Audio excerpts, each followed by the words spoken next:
Astaghfirullahaladzim. Assalamualaikum warahmatullahi wabarakatuh. Innal hamdalillah nahmaduhu wa nasta'inuhu wa nastahdihi wa nastaghfiruh wa nu'minu bihi wa natawakkalu alayhi wa na'udzu billahi min shururi anfusina wa sayyiati a'malina. Man yahdihillahu fala mudilla lahu wa man yudlil fala hadiya lahu. Asyhadu an la ilaha illallah wahdahu la syarika lah wa asyhadu anna Muhammadan abduhu wa rasuluh. Allahumma salli ala Muhammad wa ala alihi wa ashabihi wa man tabi'ahum bi ihsanin ila yaumiddin. Qalu subhanaka la ilma lana illa ma 'allamtana innaka antal alimul hakim. Wa la hawla wa la quwwata illa billahil aliyyil azim. اللهم فقهنا في الدين وعلمنا التأويل واهدنا إلى سواء السبيل. ربنا زدنا علما وارزقنا فهما. اللهم فقهنا في الدين بفهم النبيين. اللهم ربي يسر ولا تعسر بالتمم بالخير. بسم الله الذي لا يضر مع اسمه شيء في الأرض ولا في السماء وهو السميع العليم. رضينا بالله ربا وبالإسلام دينا بمحمد النبي ورسولا. Alhamdulillah, hari ini kita masuk surah yang baru, yaitu surah At-Tariq. Surah At-Tariq selepas daripada suratul Buruj, dia cerita surah At-Tariq. At-Tariq ni iaitu perjalanan yang datang di malam hari. Dan surah At-Tariq ni merupakan surah yang ke-89 dan mengandungi 17 ayat. InsyaAllah kita baca dulu 17 ayat. A'udzu billahi minasy syaithanir rajim. Bismillahirrahmanirrahim. Was-samaa'i wat-tariq.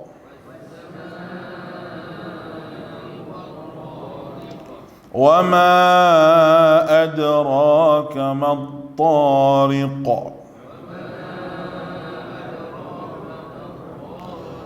النجم الثاقب إن كل نفس لما عليها حافظ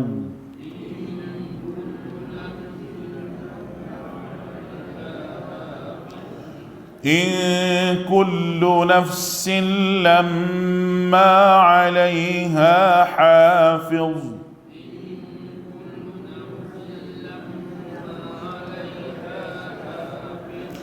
فلينظر الإنسان مما خلق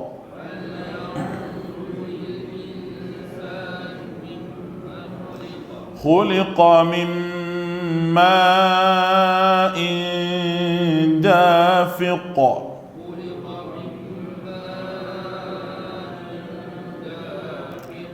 يخرج من بين الصلب والترائب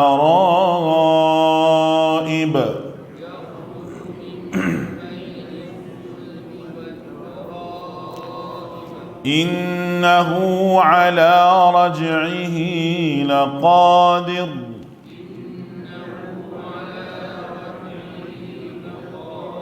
يوم تبلى السرائر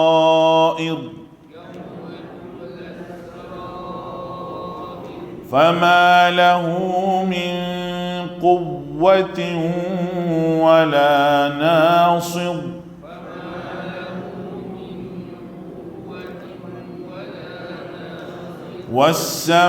والسماء ذات الرجع والأرض ذات الصدع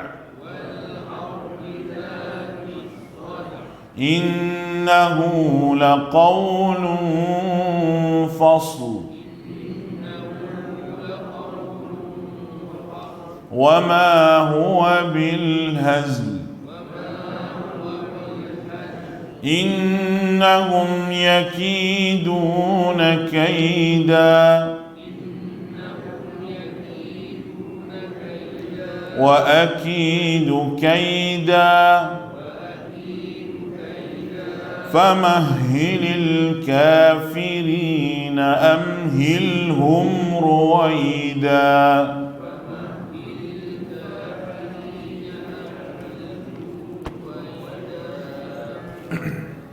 Baik. Yang pertama sekali surah At-Tariq ni, ayat yang pertama hingga ayat yang ke-8 merupakan salah satu daripada perkara yang Allah Ta'ala sebut, iaitu asal kejadian manusia ini. Dengan beberapa sumpah yang Allah Ta'ala sumpah dalam surah At-Tariq ini. Kalau di hujung daripada suratul Buruj, Allah Ta'ala sebut tentang Al-Quran. Al-Quran yang fi lauhim mahfuz, yang terpelihara di luh mahfuz. Dan Al-Quran yang terpelihara di langit itu, ayat ni Allah Ta'ala terus cerita pasal langit. Luh mahfuz ni dia duduk atas langit. Benda dia macam mana, tempat dia macam mana, wallahu a'lam, tidak terjangkau di fikiran kita untuk fikir benda-benda itu semua. Tapi cakrawala yang disebut oleh Allah Ta'ala ni, langit, bintang ni lebih luas daripada muka bumi ni sendiri. Hatta bintang yang berkelip, bintang kita tengok di langit ada berkelip itu, berapa ribu juta batu daripada muka bumi ni sendiri, dia dapat mengeluarkan cahaya dia berapa jauh. Itu adalah salah satu daripada kehebatan Allah Azza wa Jalla kepada kita, tunjuk kepada kita semua. Tema dalam ayat ni, surah ni, dia punya tajuk besar dia perjalanan. Perjalanan bintang, bulan, cakrawala ni, begitulah manusia berjalan mengikut peredaran. Ada yang baru lahir, ada yang baru nak remaja, ada yang baru nak masuk usia 40, ada yang 40, dan ada yang telah pun meninggal dunia. Hakikatnya manusia dalam perjalanan yang diaturkan oleh Allah Subhanahu wa Ta'ala. Sebagaimana Allah Ta'ala aturkan bulan, dia tidak akan berselisih dengan bintang, tidak akan berselisih dengan matahari.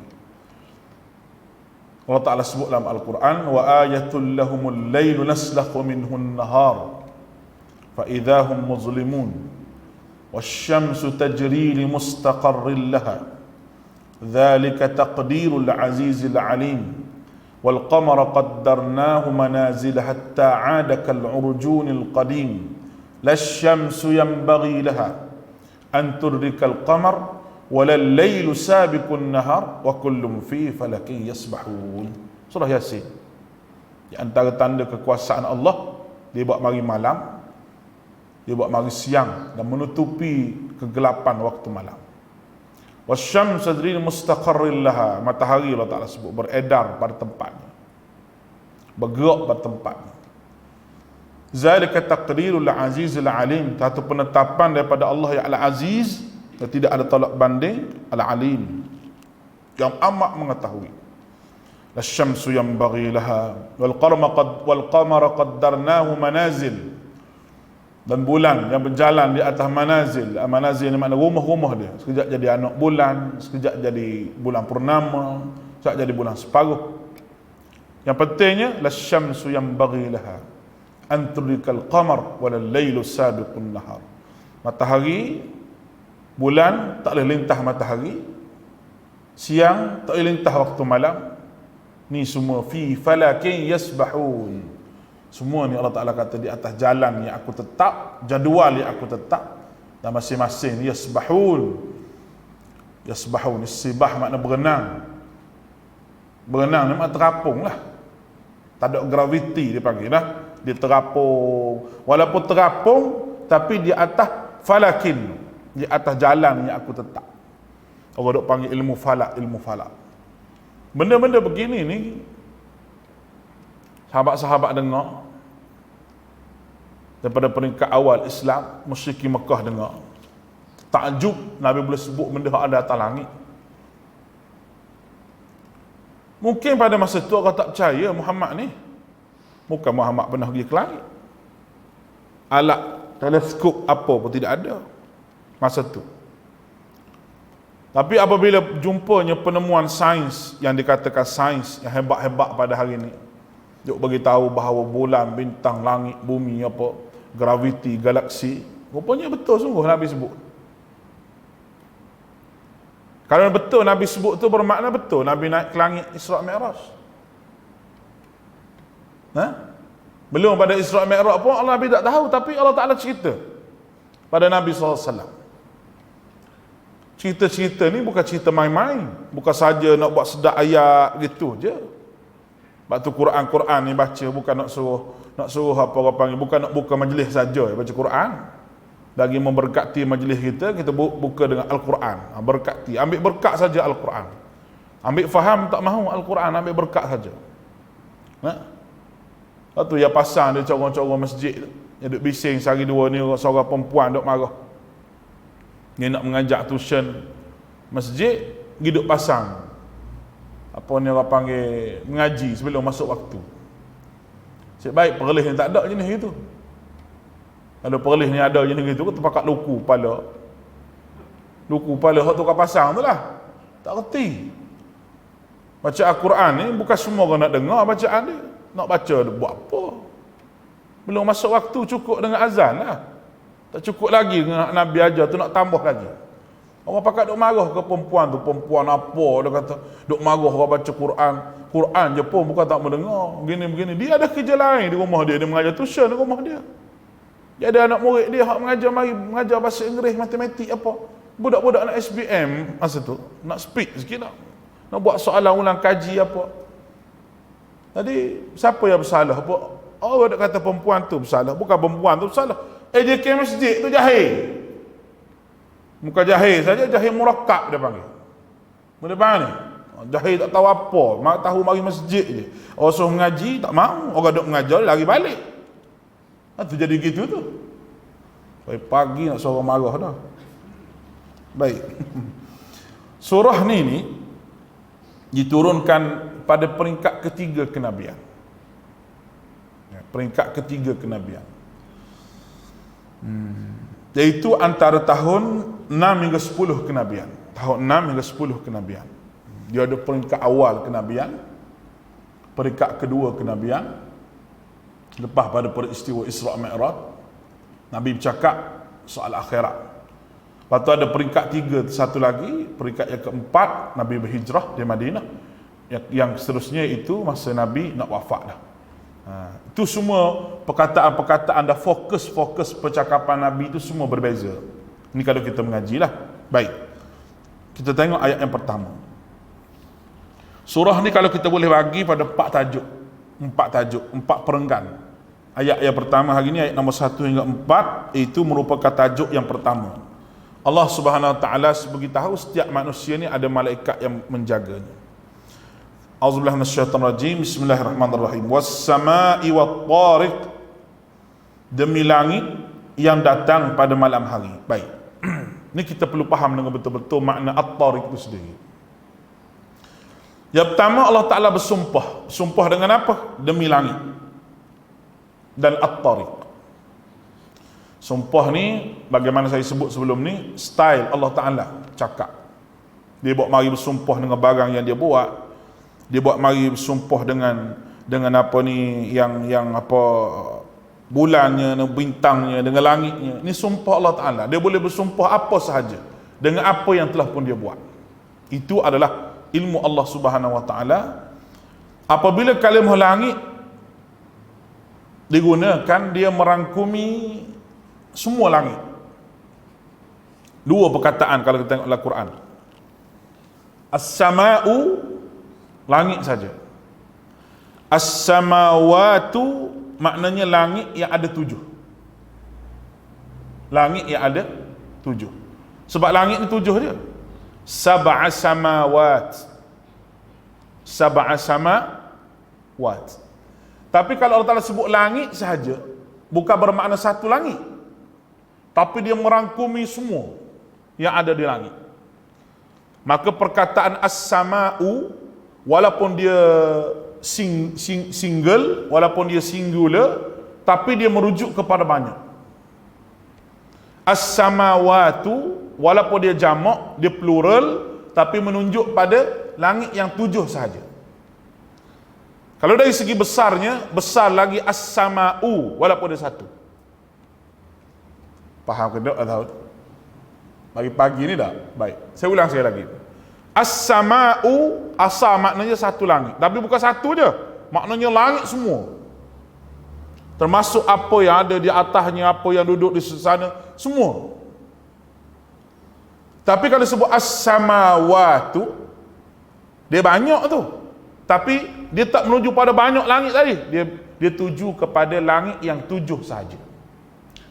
Sebab itu apabila Allah Ta'ala sebut berkenaan dengan dia di mana fis sama' aamintum man fis sama', dia tidak sebut aamintum man fis samawatu, dia tak sebut gitu. Dia kata aamintum man fis sama', adakah kamu tidak percaya Tuhan yang berada di langit? Langit satu jadi sebut langit, tapi merangkumi semua daripada arasy sampai ke bawah. Maknanya kalau sebut as-sama'u, dia lebih besar lagi daripada as-samawatu. Ada faham lah.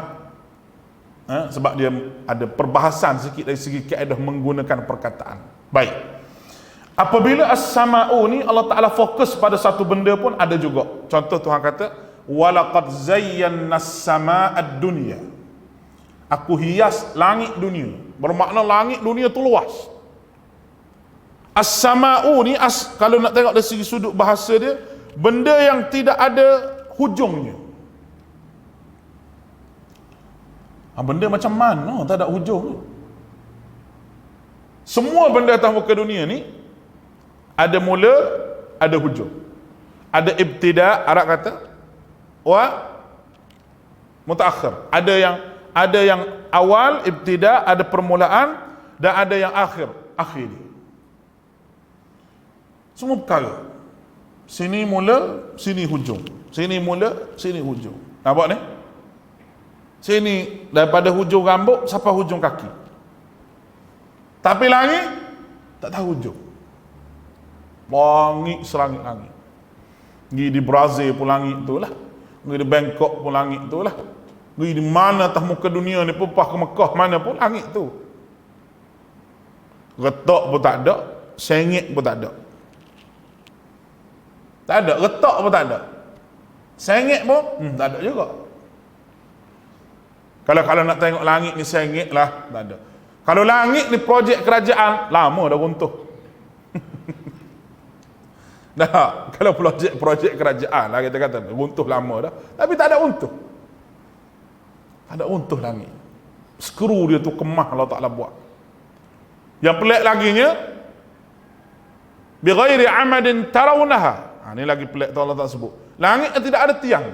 Kalau mau boleh tengok tiang dia, tunjuk pada aku mana tiang.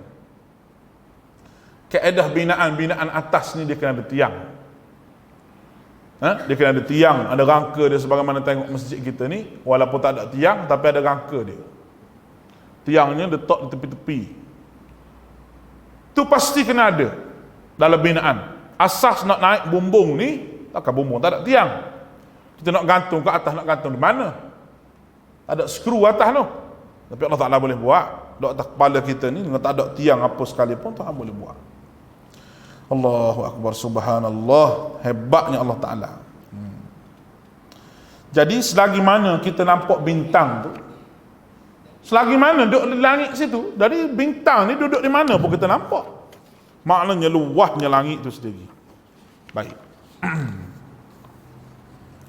Kemudian Allah bersumpah dalam Al-Quran ketika mana dia nak menjadikan sesuatu saksi terhadap apa yang dia nak sebut dalam ayat ni. Allah Ta'ala jadikan langit sebagai saksi dia dan sebagai pengenalan pada apa yang Allah Ta'ala nak sebut lepas daripada ni. Kerana orang Arab ni apabila dia sebut sumpah ni dia akan dengar. Apatah lagi sebut was-sama'i wat-tariq. Sama kita faham dah.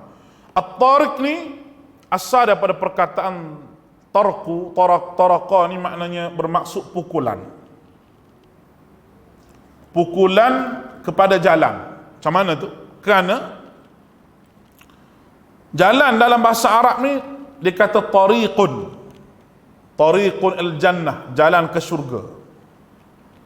Tariqun fis sa'id, jalan ke neraka. Sebab apa? Dia panggil jalan, apa kaitan dengan pukulan dan jalan ini?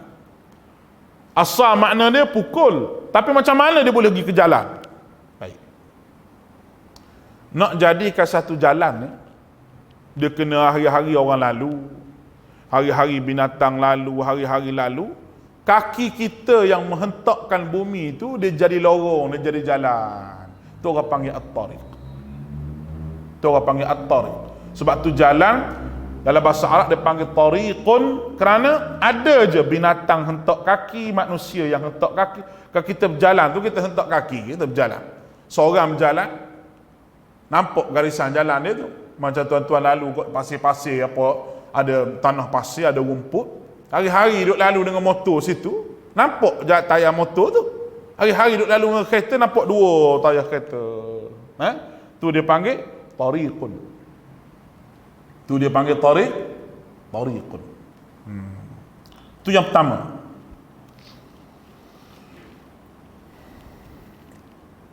Oleh itu, at-tariq ni juga merujuk kepada berjalan pada waktu malam. Jalan juga pada waktu malam. Macam mana ni? Kita tak nampak benda ni sebab bukan kita duduk pada pasir. Jadilah ni, kita ambil otak kita ni buat pergi pada pasir sekejap. Pagi-pagi ni, kita terbang pergi pada pasir dulu. Orang Arab ni, bila dia berjalan pada waktu malam. Dia jarang berjalan pada waktu siang. Sebab tu hijrah Nabi berlaku pada waktu tengah hari, ketika mana orang tak berjalan, bukannya pada waktu malam. Itu disebut oleh Maulana Safiur Rahman Mubarak Furi dalam kitab dia Rahiqul Makhtum, dan dalam tulisan-tulisan ulama-ulama yang lain.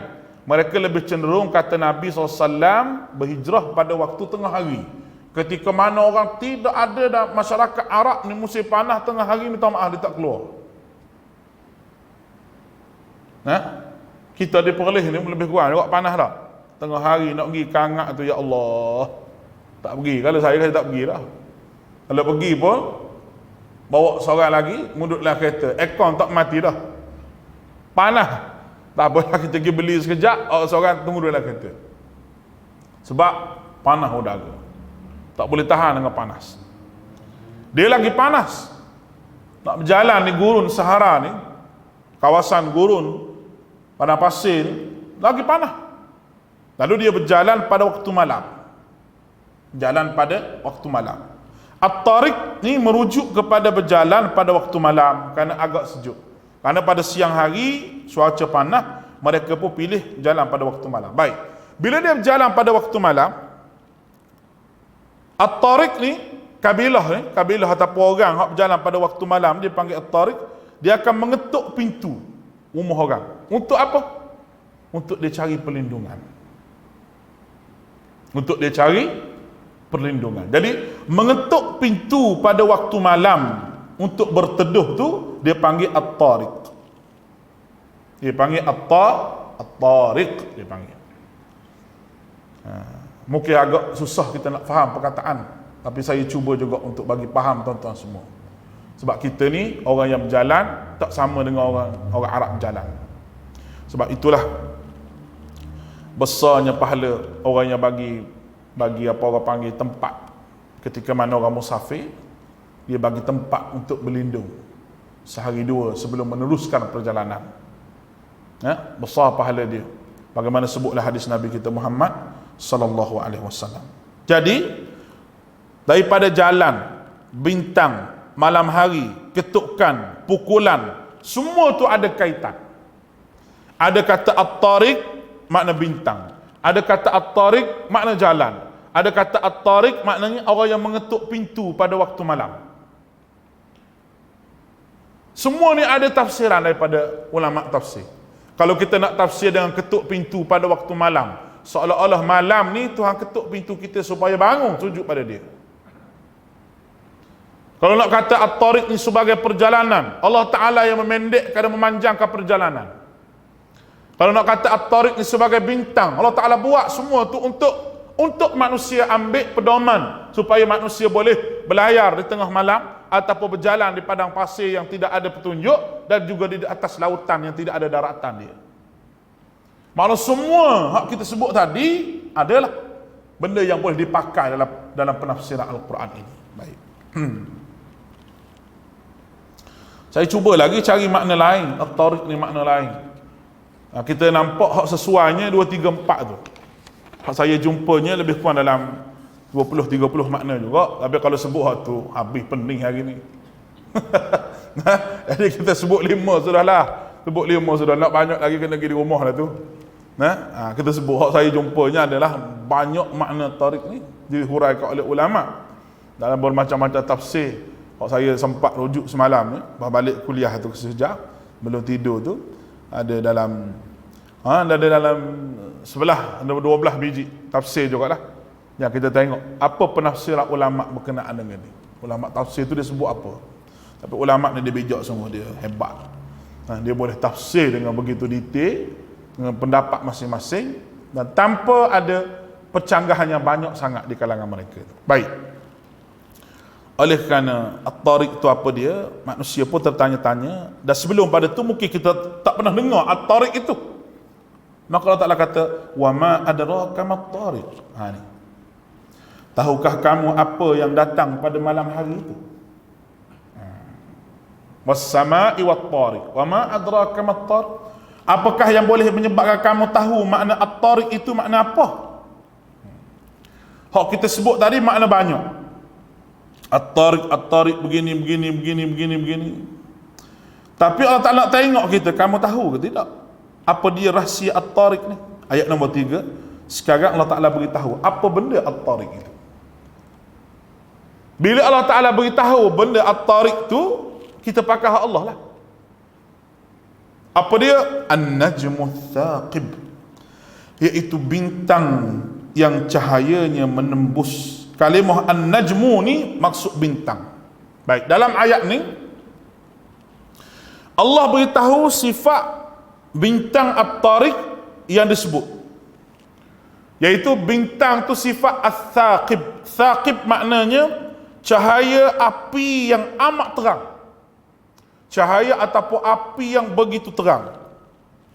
Oleh itu at-tariq ni bintang yang cahaya menembusi kegelapan malam.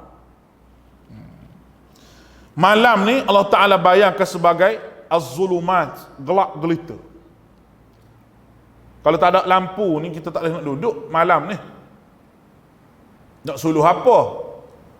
Tak ada elektrik muncul lah zaman sekarang ni, alhamdulillah. Allah Ta'ala bagi canggih-canggih, ada lampu suluhnya, lampu tu lampu, banyak lampu pok kita ni. Banyak lampu. Rumah kita tu saja berapa lampu? Lampu dapur, ruang tamu, bilik air, apa lagi dalam akuarium pun lampu. Cerah, ikan flower duk gitu. Betapa banyaknya lampu dalam rumah, tapi tuan tak baca Quran juga. Duk cerah lampu sampai ke dalam akuarium pun tuan tak baca Quran. Duk gitu. Zaman dulu kurang lampu. Pakai pelita ayam je ni, hitam hidung ni. Tapi baca Quran 2-3 juzuk sehari.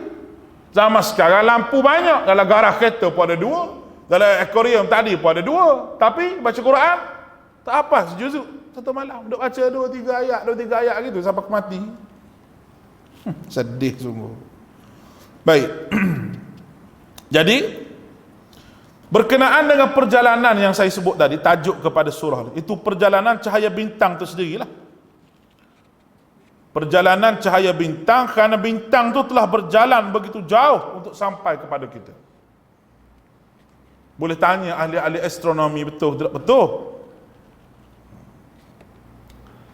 Ada juga yang beri makna bahawa perjalanan bintang tu dia tidak boleh menembusi bumi kerana bumi ni ada lapisan ozon dia. Tuan-tuan pernah dengar ada asteroid yang hempah muka bumi yang jadi hancur. Lepas pada dia pukul muka bumi tu hancur bumi ni. Yang pernah jatuh di Rusia mana dulu. Tu pun dia ada cahaya dia sendiri. Bintang nak sampai cahaya dia, nak sampai ke bumi tu, dia klik cahaya dia. Jauh tapi sampai. Bermakna cahaya dia terang. Cahaya lampu ni dekat-dekat kita nampak lah. Tapi bila duduk jauh tu tak nampak apa. Tak nampak apa dah. Dekat tu makin dekat makin terang, makin dekat makin terang, makin dekat makin terang. Begitulah hakikat bintang. Makin dekat makin terang. Tapi Allah Ta'ala sekat. Tak lagi masuk di atmosfera bumi ni. Atmosfera dia panggil. Nak apa kita pun tak tahu ni. Nak cuma orang sains sebut begitu. Di antara bumi nak sampai ke atas, Allah Ta'ala lapiskan dengan lapisan ozon dia panggil. Tujuan untuk mengawal suhu cahaya matahari yang sampai ke bumi. Sampai ke bumi ni betul-betul oksigennya dengan cahayanya setakat tu je. Kalau lapisan ozon ini nipis dengan sebab pencemaran udara, dengan sebab asap, penggunaan elektronik dan terlalu banyak, elektrik yang terlalu banyak, ini semua kis yang membawa kepada lapisan ozon ini jadi nipis. Itu kata orang ahli sains. Memang benda tu semakin nipis, semakin hancur, bumi semakin panas, banyak banjir yang berlaku oleh kerana cairnya ais yang berada di kutub utara yang menyebabkan air itu jadi banyak, kawasan banjir jadi banyak, dan kawasan yang rendah daripada paras air daripada paras laut mudah dinaiki oleh air. Oh, jadi Jabatan Kaji Cuaca pula kita pagi ni. Kami nak sebutnya gitulah supaya faham. Oleh kerana ayat kita ni ada kaitan dengan benda tu. Dan nanti dia akan sebut berkenaan dengan hujan dan langit dan sebagainya. Baik, kita tengok dulu. As-saqib maknanya perjalanan. Baik, kita pergi tadi. Kalau kita sebut perjalanan bintang, betul. Kalau kita sebut perjalanan yang berjalan di tengah malam, betul. Kalau kita sebut perjalanan waktu, betul. Allah Ta'ala nak sebutnya, dia akan sebut nanti bahawa kamu juga manusia terlibat dengan perjalanan sebagaimana bintang yang berjalan. Kenapa? Kerana in kullu nafsin lamma 'alaiha hafiz, tidak ada suatu jiwa pun yang boleh lari daripada penjaganya. Baik. Lepas daripada Tuhan bersumpah, Tuhan jawab sumpah dia bahawa kita semua ada penjaga. Semua nafs mempunyai penjaga dan timbangan yang menulis perbuatan semua sekali. Apa kaitan dengan bintang? Dia sebut bintang, mari-mari sebut kita ni ada orang jaga. Kaitan dia duduk di mana? Bintang tu jauh. Walaupun bintang tu jauh, tetapi seolah-olah dia sedang melihat apa yang kita sedang lakukan. Sebab kita nampak cahaya dia. Hai manusia, mu jangan rasa jauh dengan aku. Bintang hodok jauh tu pun mu nampak, apatah lagi aku hodok dekat dengan kamu ini. Siap kamu ada penjaga lagi. Boleh nampak tu? Tu dia nak sebut pada kita bahawa bintang hak jauh daripada mu tu mu boleh nampak macam mana perjalanan dia, macam mana cahaya dia boleh menembusi tu hak jauh. Aku dengan kamu ni wahai manusia, wa nahnu aqrabu ilaihi min hablil warid. Aku dengan kamu lebih dekat daripada orang lahir kamu. Sebagaimana kamu tengok bintang hari-hari, kamu tengok cahaya dia, maka hak jauh tu mu boleh tengok. Aku hak dekat denganmu ni, adakah rasa kamu tidak terlihat? Dengan kamu buat jahat tu, mu rasa kamu tidak dilihat oleh aku, tak dipandang oleh aku, tak ada orang jaga kamu? Tidak. In kullu nafsin, semua sekali, alaiha hafiz, ada orang yang menjaga dia. Allahu Akbar. Itu ayat Quran yang boleh membawa kepada seseorang tu terduduk bila kita dengar ayat Quran. InsyaAllah esok kita sambung perbahasan ayat nombor 4 ni, ada sikit lagi. Kemudian dia sebut ayat nombor 5 hingga ayat yang ke-10 sebagai perenggan yang kedua, tajuk yang kedua lah surah ni. Aqulu qawli hadha wa astaghfirullahal azim li wa lakum wa ufawwidu amri ila Allah innallaha basirun bil ibad. Assalamualaikum warahmatullahi